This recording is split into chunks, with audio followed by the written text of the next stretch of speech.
1 Coríntios, ou Coríntia Aleph, capítulo 5. Os primeiros 2 versículos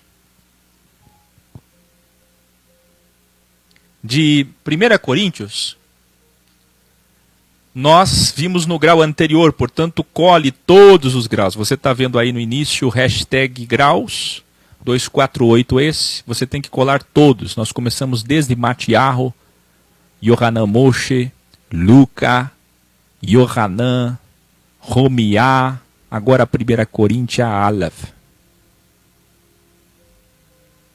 Após Paulo revelar o ego presente no seio da escola de Corinto,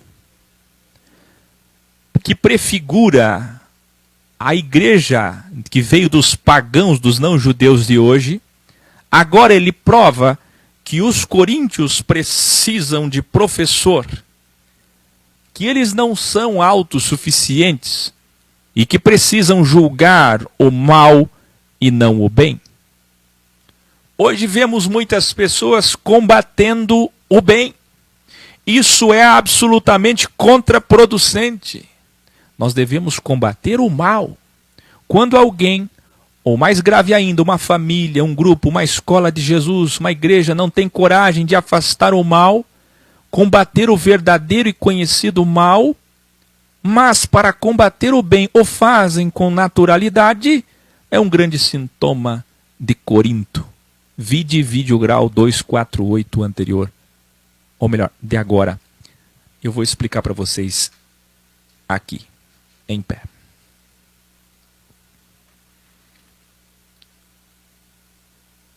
Queridos, vocês viram que não é nem madrasta, nem mãe, mas uma ficante do pai dele, um jovem, que se dizia cristão, da comunidade de Corinto, estava ficando com aquela mulher que também foi uma ficante sexual do seu pai.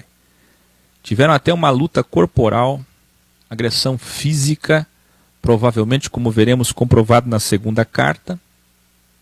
E Paulo disse, isso é tão contraproducente, tão imoral, que nem entre os gregos e os romanos, que são pagãos liberais em relação à Constituição judaica, que é a Bíblia, isso é aceito. Imagine que infâmia, que difamação para a verdade, para o nome de Cristo. Vocês estão vendo a audiência? A audiência estava em 500 famílias. Olha a audiência caindo quando chega Paulo. É só fim dos tempos que as pessoas se interessam, pois é fim que virá sobre eles. É fim que eles querem? É fim que eles terão. Aí nós entramos aqui na continuação desse capítulo 5, que só será entendido no 6. E o grande problema da subdivisão de capítulos, como eu vou falar agora, que impede das pessoas entenderem o contexto. Paulo continua.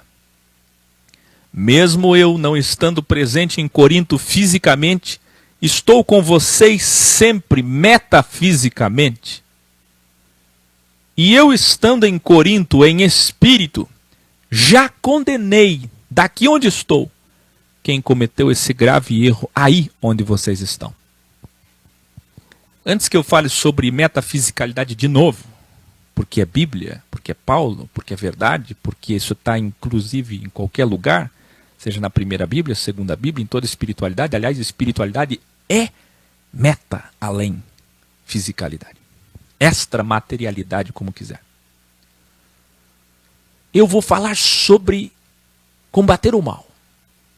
Vocês viram que no capítulo 1, 2, 3 e 4, Paulo estava dizendo que eles eram cheios de ego porque eles se julgavam. Julgavam-se entre eles e julgavam Paulo. Outros julgavam Pedro.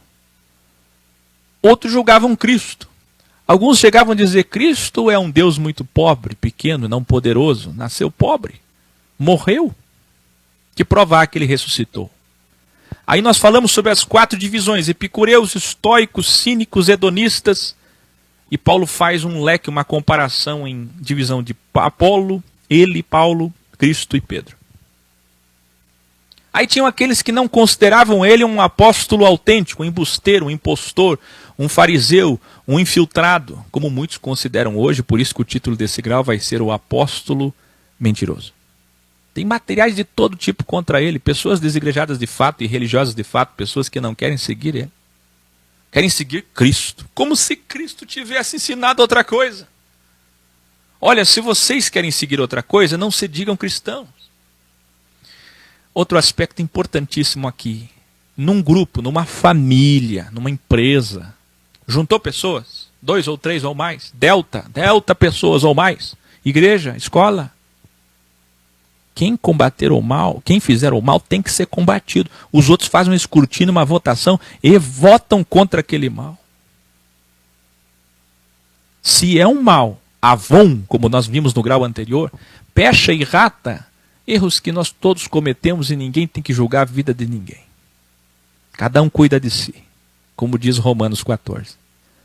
Mas espera aí, avon, que é traduzido nas Bíblias por iniquidade, um desvio, um despropósito grave. Você entendeu? Isso atinge o corpo, porque isso difama Cristo.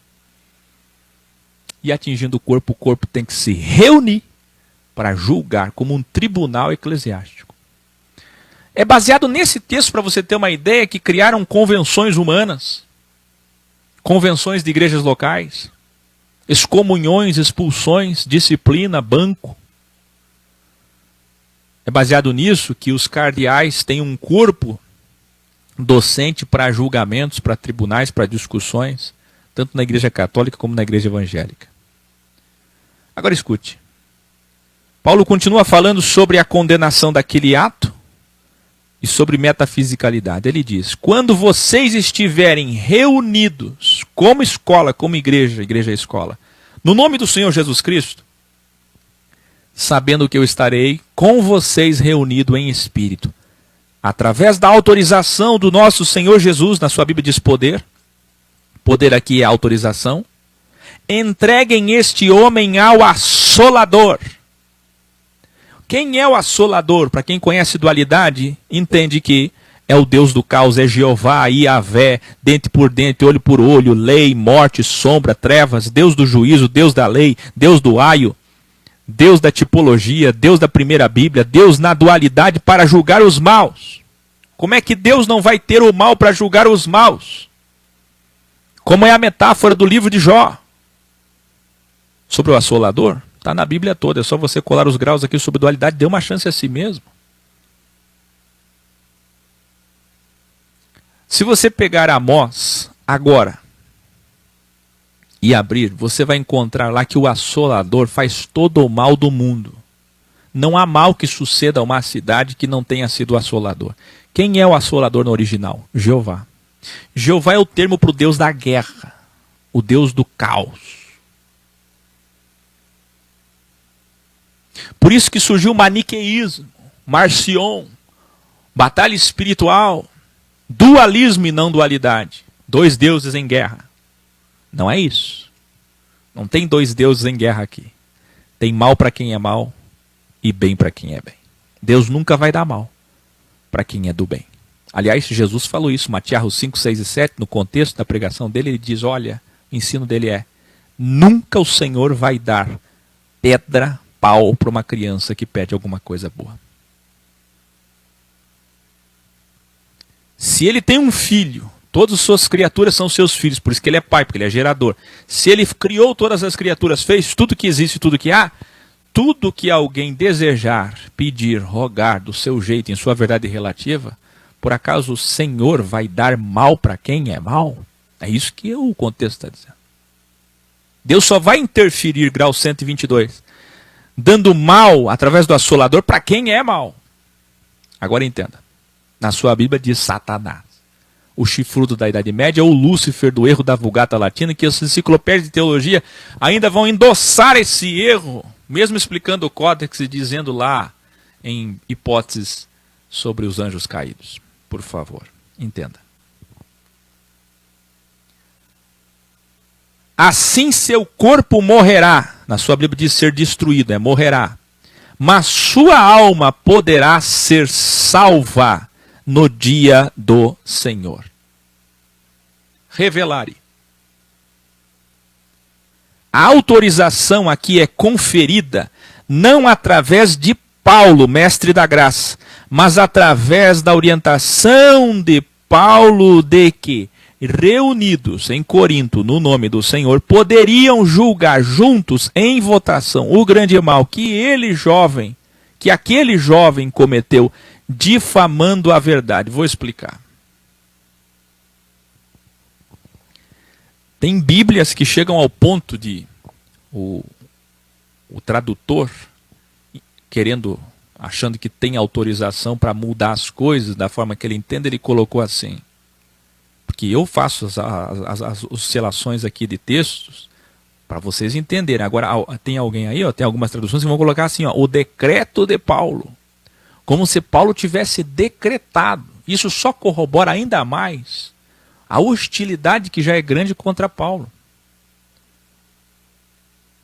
É graças a esse capítulo, infelizmente, ou desgraça, que as pessoas, esse aqui principalmente, capítulo 5 e 6, que as pessoas odeiam Paulo.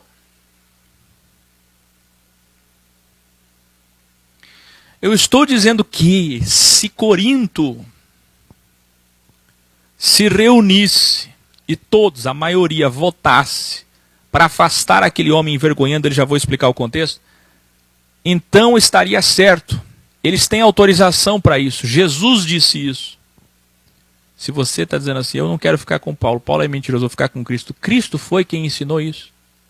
Nos originais todos, Jesus disse, olha, 3 chances, delta graça, na terceira isola. Paulo só cumpriu exatamente o que Jesus disse. Mas é por amor que se faz isso, eu já vou explicar o contexto. Mas antes de chegar no contexto, deixa eu falar. Uma coisa importante, não é decreto. Não é decreto. Paulo não está decretando. Algumas Bíblias vão colocar, em vez de poder e autorização, vão colocar decreto. Eu estou decretando. Não, Paulo não está decretando. Paulo está lá presente em espírito, como que se já tivesse dado o voto dele, como um pai. Como ele falou no capítulo anterior, e nesse capítulo também, ele é o pai daqueles filhos, ele gerou aquela escola, ele tirou aquelas pessoas da mentira, do judaísmo ou do paganismo para a verdade. Então, como pai, na qualidade metafórica de pai, ele já estava dando o voto dele, para que eles tivessem a autorização que Jesus já tinha dado. Então o decreto não é de Paulo, o decreto é de Jesus, é Jesus quem concedeu o poder, isto é, a autorização de uma igreja, de pessoas do bem, quando se reúnem, afastarem quem é do mal. Gente, isso é óbvio, isso não precisa de Paulo.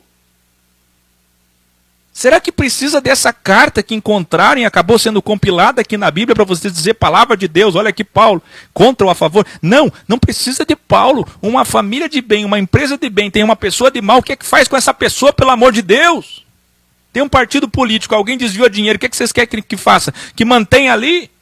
Tem um papa pedófilo, tem um padre pedófilo, o que é que faz? Encoberta? Como a igreja sempre faz? Tem um pastor que adulterou, traiu a mulher, envia para os Estados Unidos, envia para o interior, manda para uma igreja pequena, coloca na geladeira, deixa 2 anos. É isso? O que Paulo está dizendo é o seguinte, não existe o que existe hoje. Títulos hierárquicos, clero, salário, o que existe hoje. Não é função, não é dom, não é habilidade, não é capacidade para servir, para ensinar, não é professor. São mestres da lei da primeira Bíblia, que tem um contrato vitalício mais do que político, que se aposenta com 8 anos, eles têm um contrato vitalício.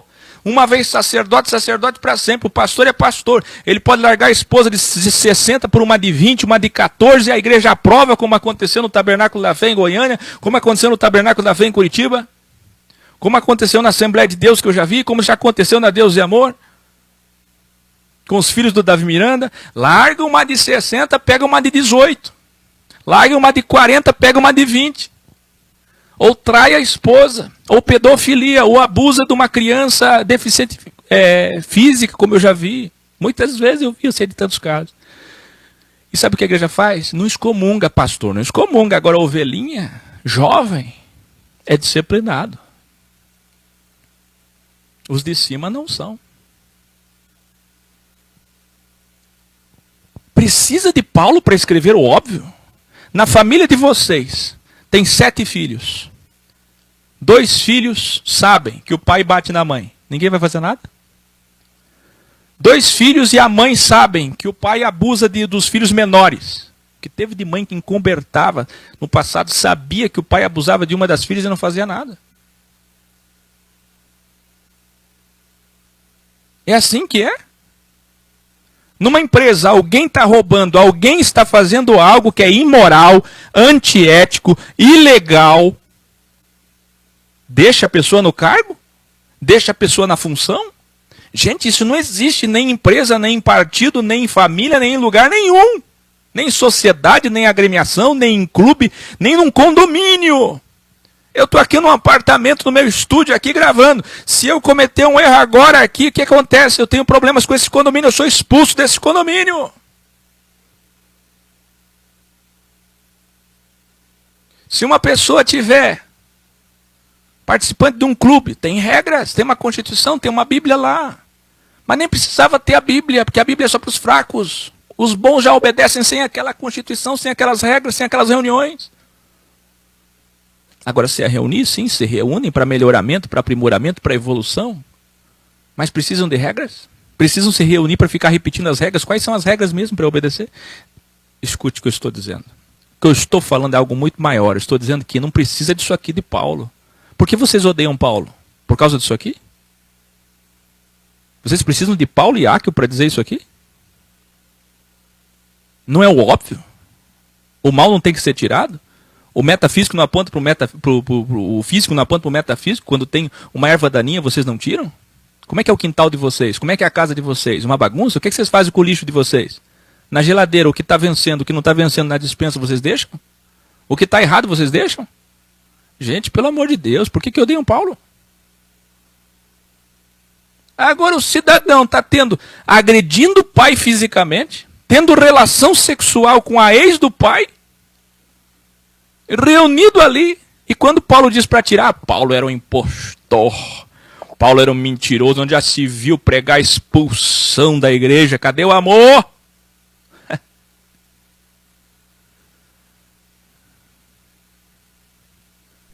É incrível, não é? Note que a presença metafísica e espiritual se dá não através de visitações espíritas, pelo amor de Deus. Quando ele diz que estará lá espiritualmente, é sim da orientação. Escute esse grande revelare. Conselhos, ensinos, orientações, ideias e visão são presenças espirituais. Eu vou dar um exemplo. Em muitas partes do mundo, eu, Áquio, por exemplo, posso estar presente agora. Não estou nem falando de transmissão, de virtualidade.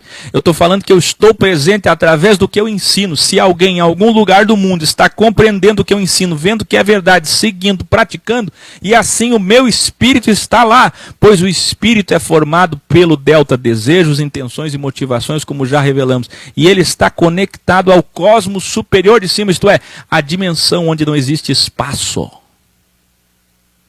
Você começou a entender o que é um espírito, por que não há espaço? Paulo não estava em Corinto materialmente, mas estava lá. Porque a posição dele, a visão dele, a orientação dele está lá. Os ensinos dele estão lá. Isso é real. Olha a tua casa aí. Olha os teus filhos, cada um num quarto. Eles estão mais longe de você do que eu.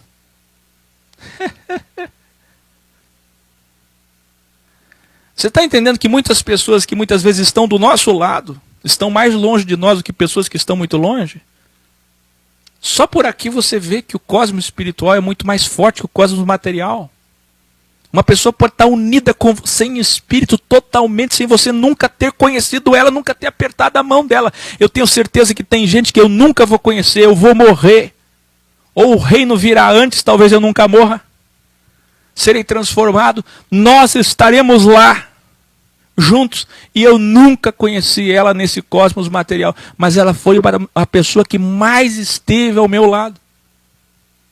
Uma pessoa que nunca tocou em mim, é uma pessoa que mais esteve ao meu lado. Isso é possível. Incrível isso. É como um marido que dorme do lado da esposa e está tendo casos com outra, ou pensando em outra, desejando outra. Ou vice-versa.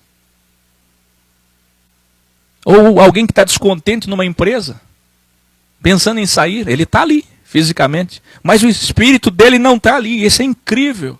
Porque isso prova o holograma, isso prova o cosmos espiritual, isso prova o quanto que nós não estamos aqui. Nós estamos aonde a nossa mente está. No que queremos, no que desejamos. Não é incrível isso? Essa é mais uma prova do cosmos holograma. Sobre a figura de Satanás, como já falamos, no livro Sabedoria Suprema X, que é a transcrição de todos os 145 graus que a Sor Débora transcreveu e você pode adquirir a partir agora do mês que vem, ele é a corporificação do mal, assolador, ou seja, a dualidade, Jeová, o Deus do caos, em carne ou em espíritos, porque a partir do momento que esse mal, ele corporifica através de espíritos, como aquele que veio perturbar Saul. Você está entendendo? Como aqueles da dualidade de Salomão. Para você não pode julgar, você tem que entender, vai estudar. Vai estudar, dê uma chance a si mesmo. São 72 qualidades, virtudes, você lembra? Que com a permissão da igreja, poderia, assim como nos tempos de Israel, em paralelo, devorar a carne de alguém, ou mesmo que sofrer graves consequências através do mal. Você tem que colar o vídeo 1, 2, 3. 123 é um grau que eu farei sobre a septo-interferência divina da menorá do candelabro até a morte física. O que Paulo está dizendo é o seguinte: vamos entregar o mal. Ele vai ser casa, morada de inimigos do bem, isto é, de daimons, de espíritos de homens mortos, porque nós somos, a nossa consciência é morada de hormônios. Ninguém vive sem hormônio.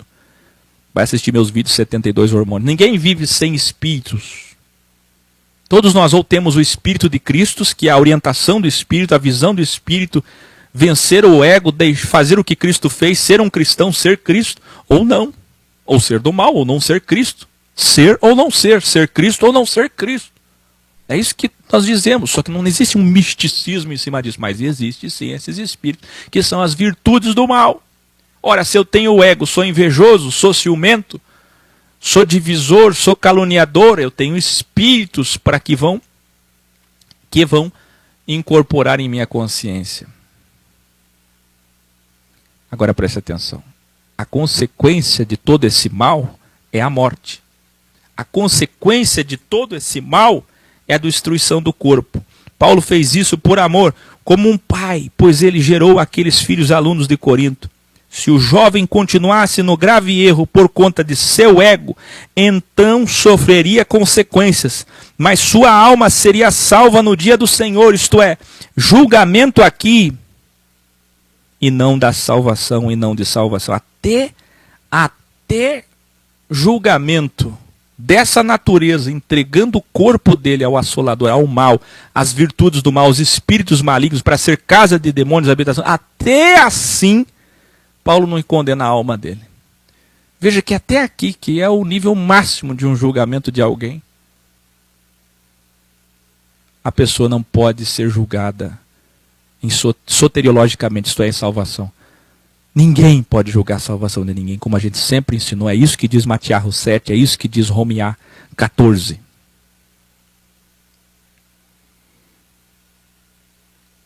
Pelo contrário, uma interferência para a salvação.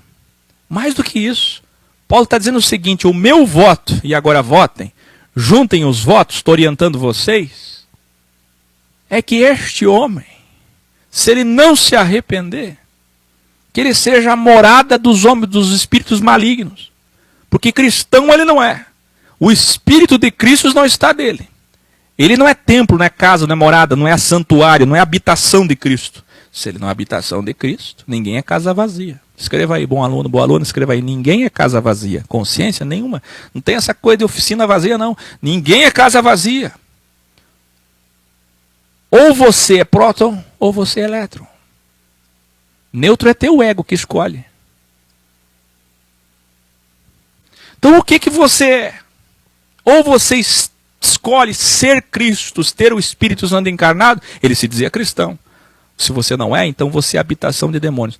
Em outras palavras, Paulo está dizendo o seguinte: se reúnam aí, o meu voto e a minha orientação para vocês é o seguinte: votem para que ele, se arrepender, o Espírito de Cristo vai estar nele, ele vai ser um cristão. Aí sim pode dizer que é um cristão.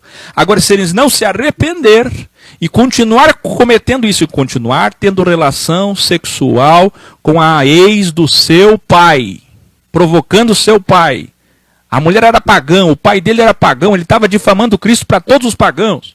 Se ele continuar tendo relação com a ex do pai, que ele seja afastado, que ele seja possuído pelo mal. Casa de demônios. Sabe o que é que Paulo está fazendo aqui? Eu quero que você escreva aí. Paulo está pregando o batismo nos espíritos malignos. Você conheceu o batismo no Espírito Santo? Atos 2. Você conheceu o batismo no Espírito Santo? Atos 10. Eu poderia, ao invés de chamar esse vídeo de Paulo, o apóstolo mentiroso, eu poderia chamar o batismo dos demônios.